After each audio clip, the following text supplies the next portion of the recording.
Ah yes, the iconic starter Pokemon. Definitely a subject that can be talked about on so many levels due to how familiar they are, being your first Pokemon when you enter a new region. Some even become fan favorites among many Pokemon fans. And with a subject like this, you'd expect this to be talked about really often, but in reality, it's not. So I'm going to be counting down my top 15 Hello? Hey, what are you doing on my computer? I have superpowers. Uh-huh. What are you doing here? I figure you might need some help. Yeah, I think I can do this by myself. Do you know anything about the anime? A little. Exactly. Kill intro!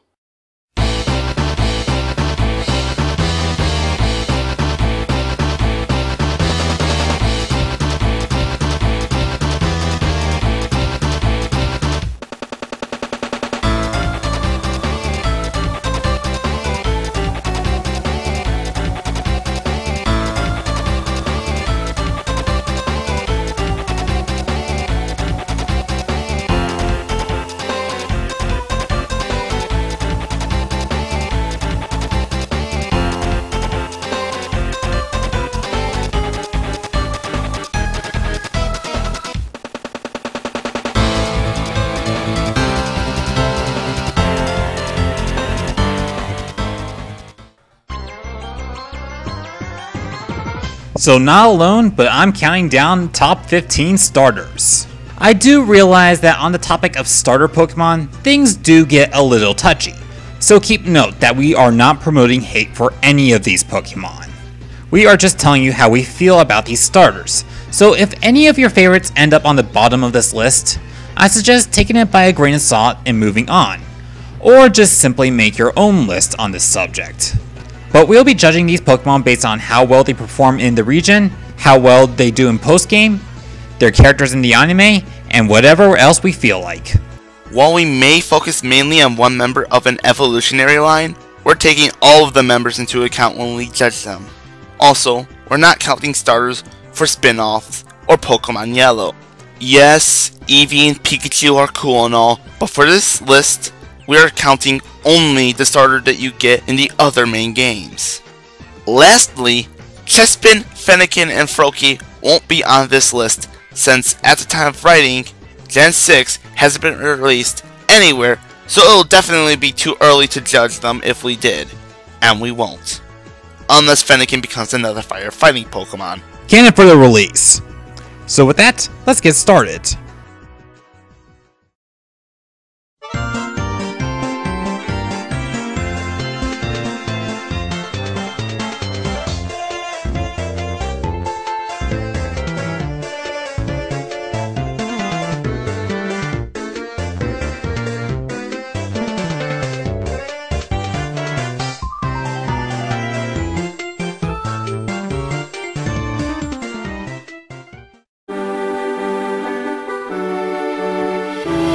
Let's be honest here, you probably saw this one coming.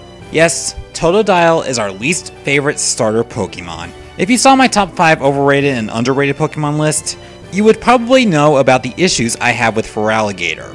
To not make it ridiculously long for something that I already explained, here's the shorter version.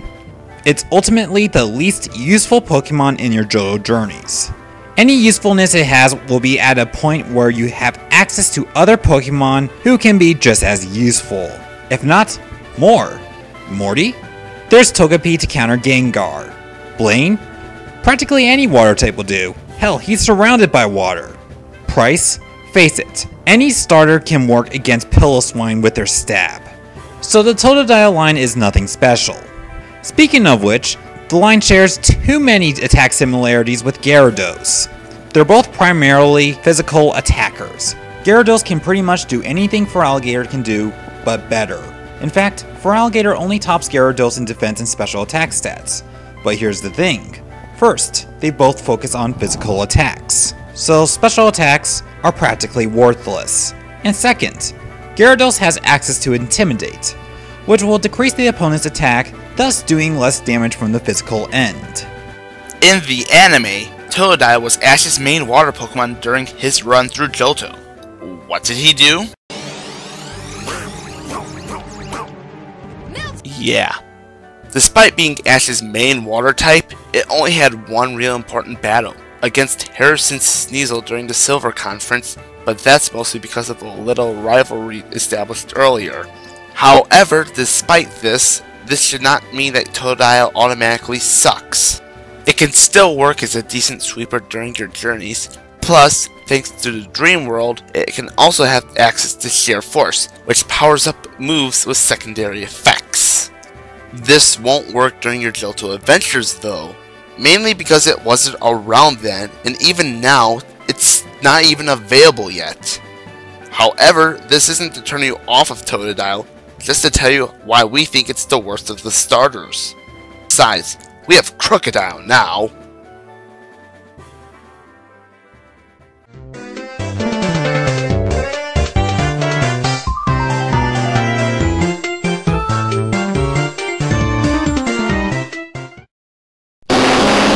That's my bro, how could you?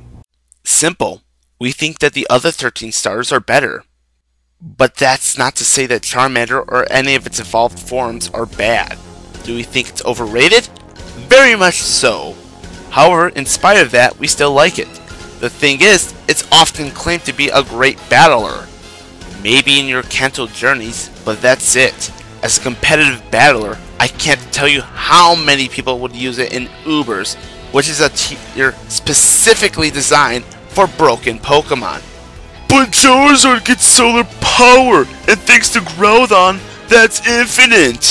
So what? Many Pokemon Ubers have monstrous defense, and will either have recovery, like Lugia, or resist a majority of Charizard's attacks, like Giratina. What's more, solar power damages Charizard into the sun, taking away 1/8 of the original health anyways. Once combined with its huge weakness to Stealth Rock, which takes off 50% on the spot, its lack of recovery, and its already frail defenses, Charizard is a horrible choice for Ubers. It should also be noted, at the time of this recording, Charizard is the only fire starter in NU, aka never used. That's right, Bacon has more usefulness in competitive battling than Charizard. To be fair, Charizard is pretty powerful in NU, but the only reason it's stuck there is because of its huge weakness to Stealth Rock and Rock in general, something the other fire starters can handle. To be honest, Charmander was my first ever starter Pokemon when I first started playing Pokemon Red. And looking back, it was more frustrating than anything else.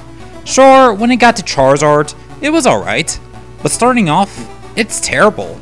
How was I supposed to know that you had to get a Mankey in order to defeat Brock? Misty was even worse, considering her Starmie was faster and stronger than most of the Pokemon you had at that point. And the most useful Pokemon were either Pikachu from Viridian Forest, which I couldn't get back to at this point, or frickin' Oddish. Plus, the only gym leader it has type advantage over is Erica, where Nereus, Squirtle, and Bulbasaur had 3. And then there's that thing that most people refer to when they talk about Charizard, the anime. The thing is, many people praise Charizard for being Ash's strongest Pokemon. However, until the Orange Islands, it was a prick. How much of one? He only battled when he felt like it, and rested when he didn't. This costed Ash the Indigo League. However, we will give him this. Many of the battles it was in were memorable and downright impressive, but his arrogance was more annoying than the battles were great. But it had character development during the Orange Islands! Let's look at Ash's other starters. Chimchar, Turtwig, Trico, Tepig. Practically all of them had development of some sort, and yet they're often disregarded in favor of Charizard. This isn't to say that we won't be excited to see Charizard when he comes back for the occasional battle. But when the intro to the End Saga in the Pokemon anime is mostly full of comments relating to Charizard because of a 2-second appearance, that's a problem. Is it overrated? Yes. Is it terrible? No. And because it's not necessarily effective against everything, it forces you to use Pokemon that you may not be familiar with. So it may introduce you to a few other Pokemon. However, After the second playthrough, you find many of your choices become more limited. Let's face it, do you really want a Mankey to try and beat Brock every single time? Unless you really love Mankey or Primeape? I didn't think so.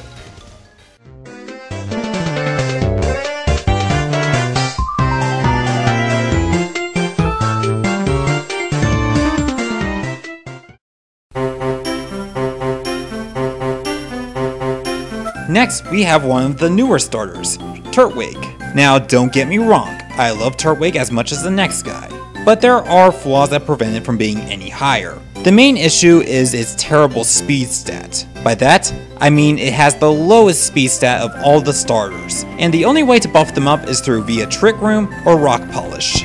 This is further depressing when you look at its secondary ground type once it becomes Torterra. If it had anything close to a decent speed stat, it might be considered helpful and very useful against the fire type disadvantage grass types have. But to be fair, it does work quite well against grass's other weaknesses to both poison and steel. But with all that aside, it's actually rather powerful.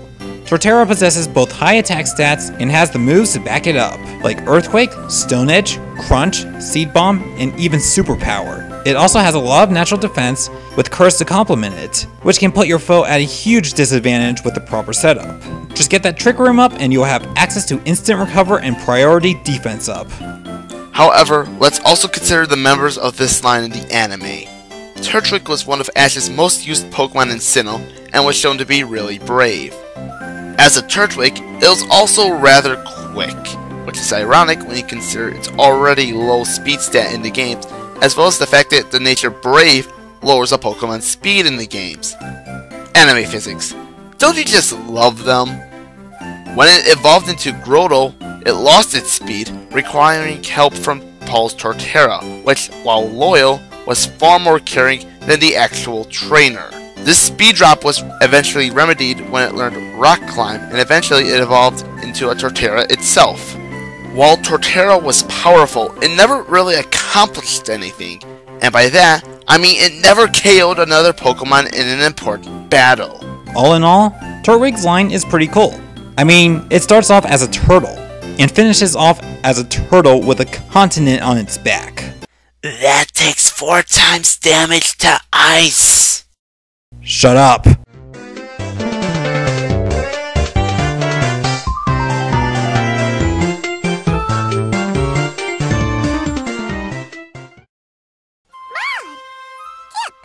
Overrated! Ow! Okay, I know that popularity doesn't automatically mean overrated, and the same can be said for the Mudkip line. Yes, it's popular, but except for the obvious meme, Mudkip's popularity is deserved. When it evolves the Marshtomp, it gains access to the ground type, making it only weak to grass. Its stats are all balanced, save for speed, and its diverse move pool makes it a good choice, and a step up over the last generation's water ground type. Then again, I dislike that Pokemon for other reasons. Hey, remember that shiny Wooper you wanted to catch? Shut up! I don't want to talk about it! Sadly, this is one Pokemon that I have not had much experience with, but I can recognize that it's at least a good Pokemon. After all, it can rid itself of its electric weakness with ground right before the battle with Watson, which is already a plus. Not to mention, it has advantage over Roxanne, Flannery, Tata, and Lisa, so overall, it's pretty good. And also, its typing does work as a very good way to not take too much damage in metagame, and can even be pretty powerful. Why isn't it any higher? Its typing isn't the most original, as its typing has been done after and before Marshtomp and Swampert. Plus, Mudkip wasn't very active in the anime. Maybe if Ash got on Mudkip instead of Brock, but oh well, what you gonna do, other than use a grass type attack?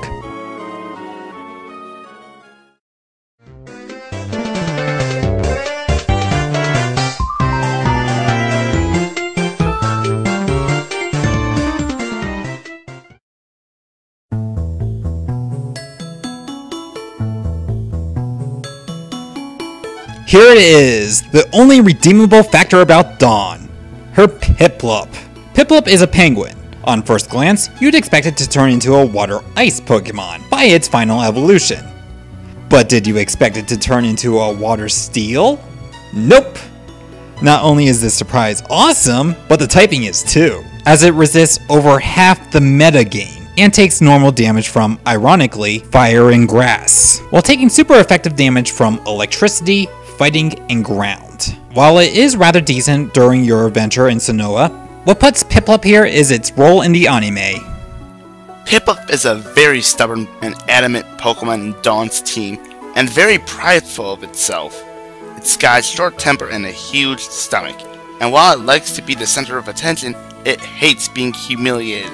With the description being rather negative, why do we like Piplup? Simple. Piplup's funny. It's not complex or deep like Turtwig, but it doesn't have to. It shows that a character can be funny without much. Given that this Piplup came from a character we both hate, that's saying something. Other than Empoleon looking cool and being based off of an Emperor Penguin, what else can be said? It's funny. Next number.